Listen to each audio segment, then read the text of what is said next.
Hello everyone, this is Raju Diwakar. Welcome to all my channel commerce सन।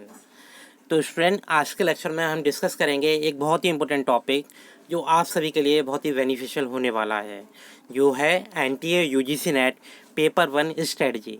ठीक है, ऐसे aspirant जो एनटीए यूजीसी नेट की प्रिपरेशन कर रहे हैं या करने की सोच रहे हैं, या जिन्होंने पहले से एनटीए यूजीसी नेट का पेपर दे दिया है, तो ये वीडियो उन सभी स्टूडेंट के लिए बेनिफिशियल है। ठीक है, और साथ ही साथ हम इस वीडियो में आपको बताएंगे हाउ टू प्रिपेयर, आपको तैयारी करनी कैसे है पेपर 1 की। ठीक है, और ऐसे एस्पिरेंट जिन्होंने पहले से पेपर दे दिया है और उनका जो एग्ज़ाम है वो किसी कारणवश क्लियर नहीं हो पाया है, तो उनके बारे में भी हम डिस्कस करेंगे कि क्या कमी रह गई उनकी स्ट्रेटजी में, क्या गैप रह गया जिसकी वजह से उनका जीआरएफ या नेट का पेपर क्लियर नहीं हो पाया। क्लियर। तो ऐसे एस्पिरेंट जो इस चैनल पर न्यू हैं और जो एनटीए यूजीसी नेट या अदर कॉम्पिटिटिव और टीचिंग एग्जाम की प्रिपरेशन कर रहे हैं, तो इस चैनल को सब्सक्राइब कर लें, जिससे आने वाले सभी अपडेट्स और वीडियोस आपको टाइम से मिलते रहें और जो नोटिफिकेशन है वो भी आपको टाइम से पहुंच जाएँ। तो समय व्यर्थ ना करते हुए हम स्टार्ट करते हैं इस वीडियो को। अगर आप किसी भी कॉम्पिटिटिव या टीचिंग एग्ज़ाम्स की प्रिपरेशन कर रहे हैं, तो उस एग्ज़ाम का जो एग्ज़ाम पैटर्न है और सिलेबस है, उसे अंडरस्टैंड करना सबसे महत्वपूर्ण है। ठीक है, अगर आपने उस एग्ज़ाम का एग्ज़ाम पैटर्न और सिलेबस को अंडरस्टैंड कर लिया है, तो कहीं ना कहीं आपके माइंड में एक ब्लूप्रिंट बन जाएगा। ठीक है, एक स्ट्रक्चर बन जाएगा कि आपको तैयारी करनी कैसे है। अगर मैं बात करूं एनटीए यूजीसी नेट के बारे में, तो सबसे पहले मैं आपको क्लैरिफाई कर दूं, एनटीए यूजीसी नेट के दो पेपर होते हैं, एक होता है पेपर 1 और दूसरा होता है पेपर 2।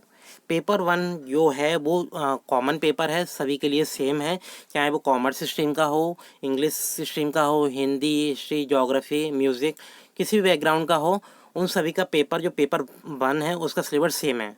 ठीक है, याद रखिए, सिलेबस सेम है पर जो पेपर आएगा वो अब डिफरेंट पेपर आते हैं। क्यों आते हैं? क्योंकि एनटीए ने अपना जो एग्ज़ाम मोड है वो ऑनलाइन मोड में कंडक्ट कराना स्टार्ट कर दिया है, तो जो एग्ज़ाम है वो डिफरेंट शिफ्ट में होता है, तो इसकी वजह से जो पेपर 1 है वो डिफरेंट आता है, डिफरेंट शिफ्ट के अकॉर्डिंग। ठीक है, पर सिलेबस सेम है।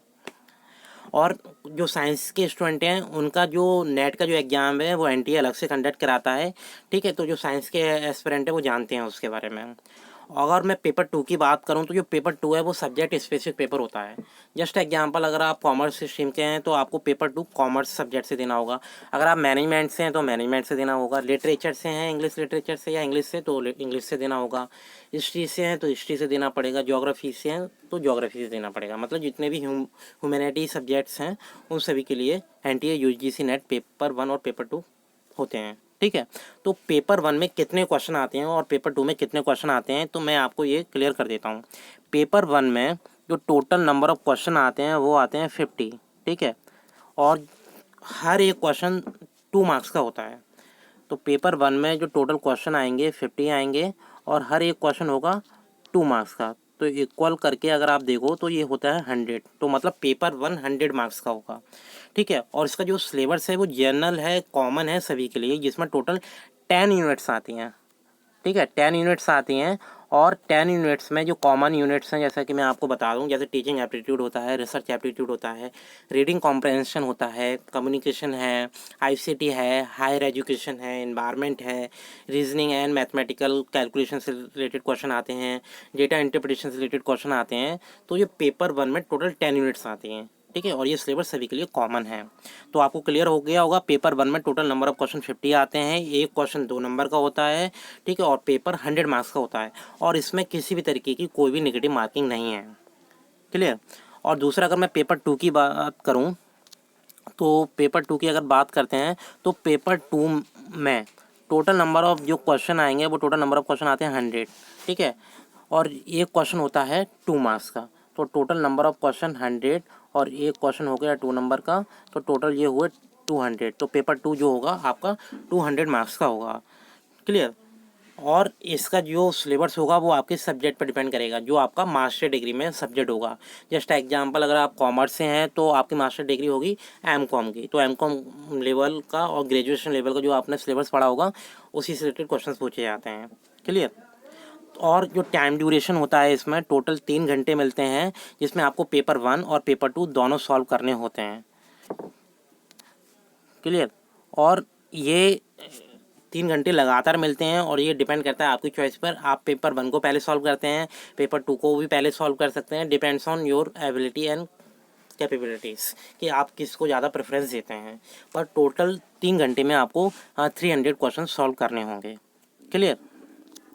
तो ये तो आपको एग्ज़ाम पैटर्न के बारे में पता चल गया होगा, जिसमें मैंने आप सभी को बता दिया जो टोटल जो एग्ज़ाम पेपर 1 का है और पेपर 2 का वो MCQ मोड में कराया जाता है। ठीक है, जिसमें 300 मार्क्स का पेपर 1 और 2 होगा और जो टोटल अगर मिनट्स की बात करें तो वो होगा 180। अगर हम बात करें सिलेबस की, पेपर 1 के सिलेबस की, तो जिसमें मैंने आपको कुछ कॉमन सब्जेक्ट तो बता दिए थे। अगर आप सारे सब्जेक्ट देखना चाहो तो जैसे टीचिंग एप्टीट्यूड है, ठीक है, रिसर्च एप्टीट्यूड हो गया, रीडिंग कॉम्प्रहेंशन हो गया, कम्युनिकेशन हो गया, इसके बाद रीजनिंग से रिलेटेड क्वेश्चन आते हैं, logical reasoning and mathematical, then data interpretation हो गया, इसके बाद ICT आता है, पीपल एंड एनवायरनमेंट हो गया, higher education system, governance, policies and administration. ठीक है, तो कुल मिला के ये टोटल 10 यूनिट्स होती हैं और 10 यूनिट्स में से आपको कितनी यूनिट्स प्रिपेयर करनी है तो मैं आप सभी को बता देता हूँ। नेट एग्ज़ाम क्रैक करने के लिए आपको हार्ड वर्क से ज़्यादा आपको स्मार्ट वर्क करने की ज़रूरत है। Smart work in the sense, just example, आपको एक टारगेट सेटअप करना पड़ेगा और प्रीवियस ईयर जो कट ऑफ है उसके बेसिस पर। जस्ट एग्जांपल, प्रीवियस ईयर में अगर मान लो JRF जो है वो 65% पर क्लियर हुआ है। ठीक है, तो 65% पर क्लियर हुआ है, तो 65% पर अगर क्लियर हुआ है तो आपको टारगेट सेट करना होगा पेपर 1 में आपको कितना स्कोर करना है, पेपर 2 में कितना स्कोर करना है। ठीक है, तो पेपर 1 में बेसिकली हर किसी की जो 10 यूनिट हैं वो स्ट्रांग नहीं होंगी, किसी की कुछ स्ट्रांग यूनिट होंगी, किसी की कुछ यूनिट स्ट्रांग होंगी। जस्ट एग्जांपल अगर मैं आपको बात करूं तो जैसे टीचिंग एप्टीट्यूड है, रिसर्च एप्टीट्यूड है, रीडिंग कॉम्प्रहेंशन है, कम्युनिकेशन हो गया, ICT हो गया, इसके बाद हायर एजुकेशन एंड एनवायरनमेंट। तो ये कुल मिला के 6 से 7 यूनिट है जिससे आप अच्छे से प्रिपेयर कर सकते हैं। अगर ऐसे एस्पिरेंट जो मैथ में अच्छे हैं, रीजनिंग में अच्छे हैं, तो आप न्यूमेरिकल और डेटा इंटरप्रिटेशन में भी अच्छे स्कोर कर सकते हैं। अगर आप कॉमन अपना टारगेट भी सेट करें कि जस्ट एग्जांपल टोटल 50 क्वेश्चन आ रहे हैं, अगर 50 में से भी आप है ना नियर अबाउट 35 क्वेश्चन भी सॉल्व करते हैं, ठीक है, और एक क्वेश्चन आता है 2 नंबर का, तो टोटल आप कितना स्कोर करते हैं पेपर 1 में 70, और 70 अगर आप स्कोर कर लेते हैं तो एक बहुत अच्छा स्कोर है जो आपको JRF क्लियर करने में हेल्प जरूर करेगा। ठीक है, तो 10 यूनिट में से आपको सबसे पहले ये फाइंड आउट करना पड़ेगा ऐसी कौन कौन सी यूनिट हैं जो आपकी स्ट्रेंथ हैं और ऐसी कौन कौन सी यूनिट हैं जिस पर आपको ज़्यादा ध्यान देने की ज़रूरत है। तो आई होप जो टिप्स नंबर 1 है आपको क्लियर हो गया होगा, जिसमें एग्जाम पैटर्न और सिलेबस के बारे में मैंने आपको अच्छे से क्लियर कर दिया। अब बात करते हैं टिप्स नंबर 2। ठीक है, टिप्स नंबर 2 क्या है? Previous year question paper. अगर आप किसी भी टीचिंग एंड कॉम्पिटिटिव एग्जाम्स की प्रिपरेशन कर रहे हैं तो उसमें सबसे बड़ा रोल प्ले करता है प्रीवियस ईयर पेपर और प्रैक्टिस सेट। ठीक है, प्रीवियस ईयर पेपर से क्या होता है, आपको एक बेस मिल जाता है कि लास्ट ईयर जो पैटर्न क्या चल रहा है उस एग्ज़ाम का। अगर मैं NTA UGC नेट की बात करूं तो अगर आप लास्ट ईयर के पेपर अगर सॉल्व करते हैं तो आपको डेफिनेटली बहुत हेल्प मिलती है एग्ज़ाम को क्रैक करने में। ठीक है, तो कम से कम आप अपना एक टारगेट बनाइए कि कम से कम 5 साल के जो प्रीवियस ईयर पेपर हैं उसे आप सॉल्व करें, पेपर 1 का भी और पेपर 2 का भी। ठीक है, जिससे आपको बहुत सारे बेनिफिट होंगे। एक तो आपको पेपर पैटर्न के बारे में पता चल जाएगा। दूसरा क्या है, अगर मान लो आप एक MCQ क्वेश्चन सॉल्व करते हैं तो मान लो क्वेश्चन नंबर 1 का आंसर C है, तो आपने ये तो पता लगा लिया आंसर C है। अगर साथ ही साथ है ना उस क्वेश्चन के रिगार्डिंग आप थोड़ा गूगल करके सर्च करते हैं या थोड़ा एडवांस भी पढ़ते हैं तो साथ ही साथ जो अदर ऑप्शन है उसके बारे में भी जो डाउट्स हैं आपके क्लियर हो जाएंगे। तो आपका क्या है, एक साथ 4 टॉपिक कवर हो जाएंगे। तो इस हिसाब से अगर आप एक आइडिया लगाएं कि टोटल 50 क्वेश्चन है और 50 क्वेश्चन तो आप सॉल्व कर ही रहे हैं और साथ ही साथ उसके जो MCQ मतलब मल्टीपल जो चॉइस ऑप्शंस आपको दिए हुए हैं, अगर आप उसे भी गूगल के थ्रू थोड़ा सर्च करते हैं, उनके कॉन्सेप्ट के बारे में जानते हैं, तो इसके बारे में भी आपको डीप नॉलेज भी हो जाएगी। और नेक्स्ट टाइम मान लो, इस बार मान लो अगर आपसे कंप्यूटर मेमोरी के बारे में पूछा है, ठीक है, तो नेक्स्ट टाइम मान लो हो सकता है कंप्यूटर मेमोरी से रिलेटेड दूसरा क्वेश्चन पूछ लिया जाए। तो अगर आपने कंप्यूटर मेमोरी का अगर कोई टॉपिक अच्छे से पढ़ा है तो आपका डेफिनेटली जो क्वेश्चन है वो गलत नहीं होंगे। क्लियर? दूसरा क्या है, अगर आप प्रीवियस ईयर पेपर की प्रैक्टिस करते हैं तो इससे आपका क्या होता है, टाइम मैनेजमेंट होता है जो आपको बहुत बेनिफिट होगा। ठीक है, और अगर आप अच्छे से टाइम मैनेज कर लेते हैं तो एग्ज़ाम का जो प्रेशर है उसे आप अच्छे से हैंडल कर पाएंगे। क्लियर? अगर मैं तीसरा अगर आपको बात करूं तो अगर आप प्रीवियस ईयर पेपर सॉल्व करते हैं तो मोस्टली क्वेश्चन रिपीट भी हो जाते हैं एनटीए यूजीसी नेट के पेपर में। तो अगर पेपर के जो क्वेश्चन है वो रिपीट होते हैं तो वो आपके लिए एक एक्स्ट्रा एज है। ठीक है, तो सबसे पहले आप टारगेट बनाइए कि आपको जितने भी प्रीवियस ईयर पेपर हैं उसकी आप अच्छे से प्रिपरेशन करें, अच्छे से सॉल्व करें विद डिटेल नॉलेज। और अगर आप ऑफिशियल आंसर की और क्वेश्चन पेपर से मैच करते हैं तो उससे क्या होगा, आपको ओनली आंसर के बारे में पता चलेगा, उसकी जो डिटेल नॉलेज है आपको गूगल करके या अदर सोर्स के थ्रू पता लगाना होगा। तो प्रीवियस ईयर क्वेश्चन के साथ आप अपना प्रैक्टिस सेट भी यूज़ कर सकते हैं। प्रैक्टिस सेट से भी आपका क्या होगा, नॉलेज भी बढ़ेगी और साथ ही साथ आपका टाइम मैनेजमेंट भी अच्छे से मैनेज हो पाएगा। तो आप अगर अच्छे से प्रीवियस ईयर पेपर सॉल्व कर लेते हैं तो डेफिनेटली ये आपको हेल्प करेगा एनटीए यूजीसी नेट और जेआरएफ के एग्ज़ाम को क्लियर करने में। तो कुछ एक सजेस्टिव प्रीवियस ईयर पेपर हैं जैसे आप ले सकते हो तो ले लीजिए। जैसे आर गुप्ता पब्लिकेशन का आता है, ट्रूमैन का आता है, यूथ पब्लिकेशन का भी आता है प्रीवियस ईयर पेपर, जिसमें क्या होगा, क्वेश्चन के साथ साथ आंसर दिया होगा, उस आंसर की एक्सप्लेनेशन दी होगी, साथ ही साथ जो अदर ऑप्शन है उसकी भी एक्सप्लेनेशन दी होगी। तो आपको कि इसके थ्रू काफ़ी जो डाउट्स हैं वो क्लियर हो जाएंगे। क्लियर। अब बात करते हैं tips number 3। NTA UGC net और जेआरएफ एग्जाम को क्रैक करने में सबसे बड़ा बैरियर है टाइम मैनेजमेंट।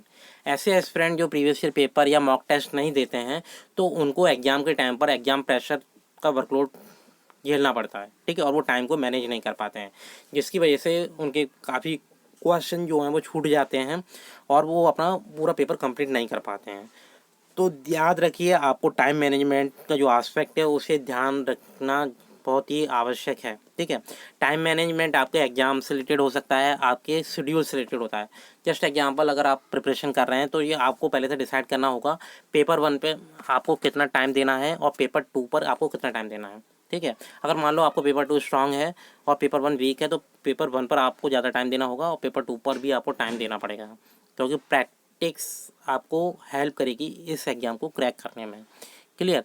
तो टाइम मैनेजमेंट आपके एग्जाम से रिलेटेड हो सकता है, टाइम मैनेजमेंट आपको क्वेश्चन को सॉल्व करने की स्टडी से हो सकता है कि आप एक क्वेश्चन को कितने टाइम में सॉल्व करते हैं, टाइम मैनेजमेंट आपकी प्रिपरेशन और टाइम टेबल से रिलेटेड हो सकता है कि आप है ना एक दिन में कितने घंटे पढ़ते हैं। तो वो टाइम आपको अपनी स्ट्रेंथ और वीकनेस के अकॉर्डिंग मैनेज करना होगा। जो नेक्स्ट अगर टिप्स नंबर 4 की बात करें तो ये भी आपके लिए बहुत इंपॉर्टेंट होने वाला है। Focus on your strong area. तो आपसे अच्छा कोई नहीं जानता आपकी स्ट्रेंथ और वीकनेस को। ठीक है, तो आपको ये पता होगा कि आपके ऐसे कौन कौन से टॉपिक्स हैं या ऐसे कौन कौन सी यूनिट्स हैं जो आपके स्ट्रॉन्ग एरिया के अंडर आती हैं और ऐसे कौन कौन से टॉपिक्स हैं जिसे पढ़ने में या सॉल्व करने में आपको दिक्कत होती है। ठीक है, तो आपको क्या करना है, एक आपको स्ट्रॉन्ग एरिया और वीक एरिया के बेसिस पर आपको क्लासीफाई करना पड़ेगा कि किस यूनिट को पढ़ने में मेरे को ज़्यादा टाइम देना है, किस यूनिट को पढ़ने में कम टाइम देना है। ठीक है, अगर मैं पेपर 1 की बात करूं तो अगर जैसे आप प्लान बनाते हो और स्मार्ट स्ट्रेटजी बनाते हो तो जस्ट एग्जांपल 10 यूनिट आप नहीं पढ़ना चाहते तो 10 यूनिट में से आप कोई भी 7 यूनिट ऐसी टारगेट कर लो जो आपके स्ट्रॉन्ग एरिया में आती हैं। अगर 7 यूनिट के क्वेश्चन को सॉल्व करते हो, जैसा कि आप सभी को पता है हर यूनिट से 5 क्वेश्चन आते ही आते हैं। ठीक है, तो अगर 7 यूनिट को आप सॉल्व करते हो और 7 × 5 = 35 होता है। ठीक है, और ये क्वेश्चन 2 नंबर का हो गया तो इसका मतलब आप स्कोर करोगे नियर अबाउट 70। तो इससे क्या होगा, आपका पेपर 1 भी क्रैक हो जाएगा और साथ ही साथ जो आपको जेआरएफ की जो कट ऑफ है उसे मैनेज करने में भी हेल्प करेगा। और साथ ही साथ आपको क्या करना पड़ेगा, जो आपका वीक एरिया है, ठीक है, या नेगेटिव पॉइंट है रिगार्डिंग स्टडी, उसको आपको क्या करना पड़ेगा, एलिमिनेट करना पड़ेगा, उस पर ज़्यादा से ज़्यादा वर्क करना पड़ेगा। आप उसको इग्नोर नहीं कर सकते। क्लियर। अगर हम टिप्स नंबर 5 की बात करें तो टिप्स नंबर 5 भी उतना ही इम्पोर्टेंट रोल प्ले करता है जितने अदर टिप्स जो मैंने अभी आपको बताए उतना। ठीक है, तो सबसे पहले जैसा कि आप सभी को पता होगा, मैंने अभी देखा है काफ़ी स्टूडेंट क्या करते हैं, किसी ऐसे एस्पिरेंट के नोट्स ले लेते हैं जिसने जेआरएफ पर नेट एग्जाम क्रैक कर लिया है या फ़ोटो कॉपी करा लेते हैं। तो याद रखिए, जिस एस्पिरेंट ने अपना जेआरएफ या नेट एग्जाम क्लियर कर लिया है तो उसने जो नोट्स बनाए हैं वो अपने मेमोरी और अपनी अंडरस्टैंडिंग लेवल के अकॉर्डिंग बनाए हैं। ठीक है, हो सकता है आपकी जो मेमोरी और अंडरस्टैंडिंग लेवल अलग है, जैसे कि आप सभी को पता है कि इंडिविजुअल डिफरेंसेस होते हैं। तो मैं यही सजेस्ट करूंगा, जब भी आप प्रिपरेशन करो पेपर 1 की या पेपर 2 की, तो आप जब भी कोई टॉपिक पढ़ रहे हैं या वीडियो देख रहे हैं तो आप है ना अपनी नॉलेज और अपनी अंडरस्टैंडिंग के अकॉर्डिंग सेल्फ नोट्स बनाइए। ठीक है, जो नोट्स भी हों वो टू द पॉइंट हो, ठीक है, बुलेट्स में हो, ना कि पूरा पैराग्राफ में। हाँ ठीक है, और अच्छे से आप मैनेज भी कर सकते हैं, कुछ डायग्रामेटिक फॉर्म में भी अपने नोट्स को फ्रेम कर सकते हैं जिससे आप जल्दी और उसे कैप्चर कर सकें। ठीक है, तो सेट नोट्स आपको बनाने पड़ेंगे। ठीक है, अगर आप चाहते हैं कि अगर मेरे को किसी को कोई बुक मिल जाए उसमें हाईलाइट करके पढ़ लूँ, तो हाईलाइट भी आपको उतना करना है जितना ज़रूरी है। मैंने देखा है काफ़ी एस्पिरेंट ऐसे होते हैं जो पूरी बुक को ही हाईलाइट कर लेते हैं। तो पूरी बुक को हाईलाइट करने का कोई मतलब नहीं है, आपको जस्ट की टर्म्स और इम्पोर्टेंट टर्म्स को ही हाईलाइट करना है जिसे आप जल्दी से कैप्चर कर पाओ। क्योंकि एग्जाम के टाइम पर आपके पास इतना टाइम नहीं होता कि आप पूरी यूनिट्स 10 की 10 यूनिट आप रिवीजन कर लो एक दिन में। आपको क्या करना होगा, जस्ट जो कीवर्ड्स हैं, आपने जो बुलेट्स के फॉर्म में अपने नोट्स बनाए हैं या हाईलाइट किए हैं इंपॉर्टेंट टॉपिक्स, उसको आप जस्ट एक बार क्या करना है, आपको रिवीजन करना है, अच्छे से गो थ्रू करना है। अगर मैं पॉइंट नंबर 6 की बात करूं तो पॉइंट नंबर 6 है स्किप लेंथी क्वेश्चन। तो ये है आपके प्रीवियस ईयर पेपर प्रैक्टिस से रिलेटेड या एग्ज़ाम से रिलेटेड। जब भी आप है ना एनटीए यूजीसी नेट का एग्ज़ाम दोगे या दे चुके हो तो आपने ऐसा एक्सपीरियंस ज़रूर किया होगा कि जब भी कोई लेंथी क्वेश्चन आ जाता है, ठीक है, या लंबे लंबे क्वेश्चन आ जाते हैं या थोड़े न्यूमेरिकल या मैथमेटिकल टाइप्स के क्वेश्चन आ जाते हैं जो आपके स्ट्रॉन्ग एरिया के अंडर नहीं आते हैं, तो आपको क्या करना है, उस क्वेश्चन को स्किप कर देना है। अगर आपको लगता है कि आप विदिन टाइम उसे सॉल्व कर लेते हैं तो ये आपके लिए एक पॉजिटिव साइन है। अगर नहीं सॉल्व कर पाते हैं तो मैं तो यही सजेस्ट करूँगा, पहले आप है ना जो लेंथी क्वेश्चन है उससे स्किप कर लो और उन क्वेश्चन को पहले अटेम्प्ट करो जिसे आप अच्छे से सॉल्व कर सकते हैं और आप उस क्वेश्चन के लिए श्योर हो कि हाँ आपके वो क्वेश्चन मोस्टली सही हैं। और जो लेंथी क्वेश्चन है उसे आप लास्ट में सॉल्व कीजिए जिससे आपका जो टाइम है वो भी मैनेज हो जाए और जो टाइम है वो वेस्ट ना हो लेंथी क्वेश्चन की वजह से। ठीक है, कभी कभी क्या होता है, हम लेंथी क्वेश्चन को सॉल्व करने में इतने बिजी हो जाते हैं जिसकी वजह से काफ़ी टाइम चला जाता है और लास्ट में क्या होता है, एग्ज़ाम प्रेशर की वजह से जो आते हुए क्वेश्चन है वो भी हम गलत कर देते हैं। तो ये पॉइंट जरूर ध्यान रखिए कि जब भी आप पेपर सॉल्व करें तो आप है ना जो लेंथी क्वेश्चन है उसे स्किप कर दें। अगर आप प्रीवियस ईयर पेपर या प्रैक्टिस सेट की हेल्प से भी किसी पेपर को भी सॉल्व कर रहे हैं तो वहाँ भी टाइम मैनेजमेंट करने की कोशिश कीजिए और जो लेंथी क्वेश्चन है उसे स्किप कर दीजिए और लास्ट में उसे सॉल्व करने की कोशिश कीजिए। नेक्स्ट जो टिप्स नंबर 7 है वो है अटेम्प्ट ऑल क्वेश्चंस। तो जैसा कि मैंने एक पॉइंट डिस्कस किया था कि एग्जाम प्रेशर की वजह से हम क्या करते हैं, सारे क्वेश्चन अटेम्प्ट नहीं कर पाते हैं। तो जैसा कि आप सभी को पता है, एनटीए यूजीसी नेट पेपर 1 हो या पेपर 2, दोनों एग्जाम में नेगेटिव मार्किंग नहीं है। ठीक है, तो नेगेटिव मार्किंग नहीं है तो आपको क्या करना है, सारे क्वेश्चन को अटेम्प्ट करना है। ठीक है, अगर सारे क्वेश्चन को आप अटेम्प्ट करते हो तो आपके जो नॉलेज के बेसिस पर आपने जो भी किया है हो सकता है वो सही क्वेश्चन हो जाए। जस्ट एग्जाम्पल, अगर आपने है ना 35 क्वेश्चन तो सॉल्व कर लिए हैं पर आपके पास लास्ट में क्या है, ओनली 5 मिनट बचे हुए हैं, तो आपको कोशिश करनी है सारे क्वेश्चन को अटेम्प्ट करने की। जैसे एग्जाम ऑनलाइन मोड में होता है तो आपको क्या करना है, उसके राइट आंसर को सिलेक्ट करना है, सेव करना है, देन नेक्स्ट करना है। ठीक है, मार्क एस रिव्यू नहीं करना है क्योंकि उसमें क्या होगा, वो आपका क्वेश्चन का जो आंसर है वो सेव नहीं होगा और सेव नहीं होगा तो कंप्यूटर है वो आपके लास्ट में जो भी नंबर ऑफ क्वेश्चन अटैम्प्ट है उसमें शो नहीं करेगा। तो याद रखिए, ज़्यादा से ज़्यादा क्वेश्चन सॉल्व कीजिए और मैं तो इतना ही कहूँगा सारे क्वेश्चन को अटैम्प्ट करके आइए। ठीक है, जिससे आपकी जो लॉजिक्स हैं वो भी काम करें। टिप्स नंबर 8 है वो है पेपर सॉल्विंग स्ट्रेटजी। जैसा कि आप सभी ने देखा होगा, कोई स्टूडेंट है ना पेपर को जल्दी सॉल्व कर लेता है, कोई स्टूडेंट को किसी क्वेश्चन को सॉल्व करने में टाइम लगता है। तो पेपर सॉल्विंग स्ट्रेटजी आपको अपनी स्ट्रेंथ एंड वीकनेस के अकॉर्डिंग मैनेज करनी होगी। ठीक है, तो ये पेपर सॉल्विंग स्ट्रेटजी क्या करना है, इसमें आप कई चीज़ों के बारे में ध्यान रख सकते हो। जैसे मान लो आपको जो स्ट्रेंथ एरिया हैं, टीचिंग एप्टीट्यूड है, आईसीटी है, रिसर्च एप्टीट्यूड है, तो ऐसे ऐसे इंपॉर्टेंट टॉपिक्स जो आपके स्ट्रॉन्ग पार्ट हैं आप वो क्वेश्चन पहले सॉल्व कर लीजिए। ठीक है, या ऐसे क्वेश्चन जो वन लाइनर है, मतलब रीड करते ही उसके आंसर डायरेक्ट कैप्चर हो रहे हैं तो उसे सॉल्व कर लीजिए। साथ ही साथ जो न्यूमेरिकल हैं या मैथमेटिकल क्वेश्चन हैं या रीजनिंग बेस्ड क्वेश्चन हैं या डीआई से रिलेटेड क्वेश्चन हैं तो उसे सॉल्व करने में आपको एक पैटर्न फॉलो करना होगा। जैसा देखा होगा आपने, अगर आप डेटा इंटरप्रिटेशन के क्वेश्चन सॉल्व करोगे तो मोस्टली उसमें एक पैटर्न फॉलो होता है। ठीक है, चाहे वो रेशो से रिलेटेड हो, प्रोपोर्शन से रिलेटेड हो, कंपैरिजन से रिलेटेड हो या ट्रेंड से रिलेटेड हो। तो अगर आपने उसका एक बार पैटर्न को अंडरस्टैंड कर लिया तो जो रिमेनिंग क्वेश्चन है आप उसे बहुत ही जल्दी से सॉल्व कर पाओगे और कम और लिमिटेड टाइम में भी सॉल्व कर पाओगे। तो ये पेपर सॉल्विंग स्ट्रेटजीज आपको जरूर ध्यान रखने हैं। जो पॉइंट नंबर 9 है और टिप्स नंबर 9 है वो है first solve question you know. ठीक है, तो जैसा कि पहले की तो क्वेश्चन क्या होता था, जो मतलब एनटीए का जो क्वेश्चन पेपर आता था ऑफलाइन मोड में आता था। ठीक है, हार्ड कॉपी में आता था तो आप क्या करते थे, किसी भी क्वेश्चन के जो आंसर को अंडरलाइन कर लेते, या जो पैसेज आते हैं उसे भी आप अंडरलाइन कर लेते थे। पर क्या है, अब जो क्वेश्चन हैं वो सारे ऑनलाइन मोड में हैं, CBT मोड में। तो आपको क्या करना है, जब भी मान लो आप अगर आप पैसेज सॉल्व कर रहे हैं तो आपको क्या उसमें क्या करना पड़ता है, स्क्रॉलिंग करना पड़ता है लेफ़्ट टू राइट, ठीक है, अप टू डाउन करना पड़ता है, तो जिसमें आपका टाइम वेस्ट होता है।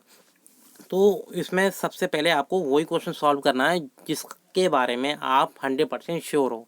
सबसे पहले आउट ऑफ 50 आप वो सारे क्वेश्चन सॉल्व कर लो जो आपको आते हैं, जिससे आपको एक आइडिया भी लग जाएगा कि आउट ऑफ 50 आपको कितने क्वेश्चन आते हैं और आपने कितने सॉल्व कर लिए हैं और आप कितना स्कोर करते हैं।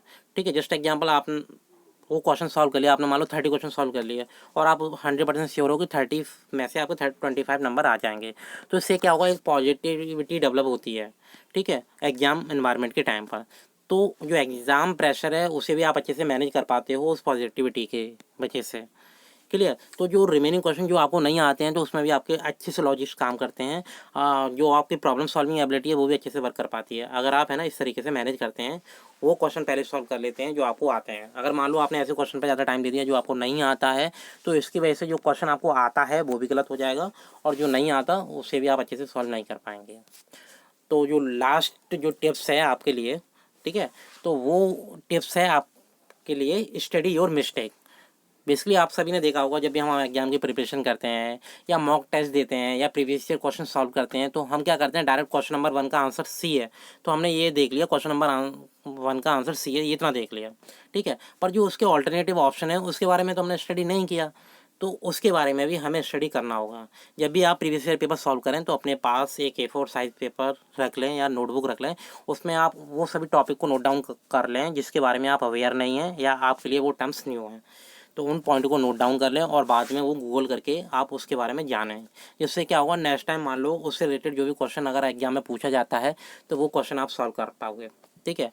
और मान लो अगर आपसे एग्जाम के टाइम पर या प्रैक्टिस के टाइम पर आपसे कोई मिस्टेक हो जाती है, तो वो मिस्टेक क्यों हुई उसके बारे में आपको डीपली अंडरस्टैंड करना होगा, ठीक है। आपको वो वाई वाला ऑप्शन ढूंढना पड़ेगा कि ये प्रॉब्लम हुई तो हुई क्यों, ठीक है। तो उस प्रॉब्लम का सॉल्यूशन आपको ढूंढना पड़ेगा और जितना ही जल्दी आप उस प्रॉब्लम का सॉल्यूशन ढूंढ लेते हैं उतनी ही जल्दी आप क्या कर पाओगे, अपनी प्रिपरेशन अच्छे से कर पाओगे और अच्छे से जो अपना स्टडी प्लान है उसे इम्प्लीमेंट कर पाओगे, वर्कलोड को मैनेज कर पाओगे, टाइम को मैनेज कर पाओगे, ठीक है।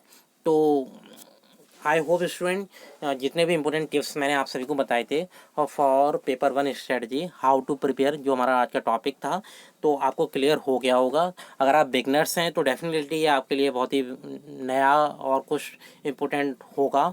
और ऐसे स्टूडेंट जिन्होंने पहले भी अपना पेपर दिया है और जिन्होंने पेपर नहीं क्लियर कर पाए किसी रीजन की वजह से, तो उनको अब पता चल गया होगा कि बेसिकली गैप रह कहाँ गया, किस वजह से उनका पेपर क्लियर नहीं हो पाया।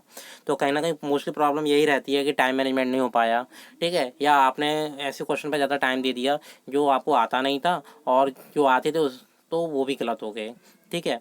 या आपने स्मार्ट वर्क फॉलो नहीं किया है, आप है ना 10 यूनिट को पढ़ने के चक्कर में वो यूनिट भी अच्छे से नहीं पढ़ पाए जो आपको आती है। तो पहले आप उन यूनिट्स को अच्छे से स्टडी कीजिए जो आपके पॉजिटिव पॉइंट के अंडर आते हैं, ठीक है। तो जिससे क्या होगा, अगर आप यूनिट को पहले से कवर कर लेते हैं, जस्ट एग्जांपल आपके 5 मिनट स्ट्रॉन्ग पार्ट है तो आप उनको पढ़ना स्टार्ट कीजिए। जिससे क्या होगा, आप उसे जल्दी से कवर भी कर लोगे और साथ ही साथ जो यूनिट नहीं पढ़ी है उसके लिए भी टाइम निकाल पाओगे। क्लियर। तो आई होप आप सभी को ये भी डाउट थे वो क्लियर हो गए होंगे। अगर अभी भी कोई आपका डाउट है तो आप कमेंट सेक्शन में ज़रूर कमेंट कीजिए, ठीक है, जिससे आपको इमीडिएट फीडबैक दे दिया जाएगा। और साथ ही साथ इस वीडियो को ज़्यादा से ज़्यादा आप शेयर कीजिए, लाइक कीजिए, ठीक है। और आप हमारे जो चैनल को अदर सोशल मीडिया हैंडल्स पर भी फॉलो कर सकते हैं। जैसा कि आप देख सकते हैं, आप फेसबुक, इंस्टाग्राम, ट्विटर, टेलीग्राम और यूट्यूब पर भी इसे आप फॉलो कर सकते हैं। अगर आपको NTA UGC नेट अगर या अदर टीचिंग एग्जाम से रिलेटेड कोई भी PDF फाइल्स या नोट्स की नीड है तो आप उसके लिए हमारा जो भी टेलीग्राम ग्रुप है, ठीक है, टेलीग्राम ग्रुप है कॉमर्स हंट के नेम से सर्च कीजिए टेलीग्राम में और उसे ज्वाइन कर लीजिए, जिससे आने वाले सभी अपडेट्स टीचिंग से रिलेटेड न्यू वैकेंसीज कब आ रही है, ठीक है, important notes, keywords, important points और इंपॉर्टेंट डिस्कशन आपको टाइम से मिलता रहेगा। तो आज के लिए इतना ही और मिलते हैं नेक्स्ट डे न्यू टॉपिक के साथ। बात करेंगे नेक्स्ट वीडियो में, टॉपिक जो हमारा होगा मोस्टली यही होगा, पेपर 2 की स्ट्रेटजी। ठीक है। पेपर 2 तो मोस्टली हर किसी का डिफरेंट होगा, पर जो स्टडी है वो कॉमन ज़रूर होगी। तो आज के लिए इतना ही। Bye bye, take care and best of luck for your preparation and upcoming NTA UGC net exam.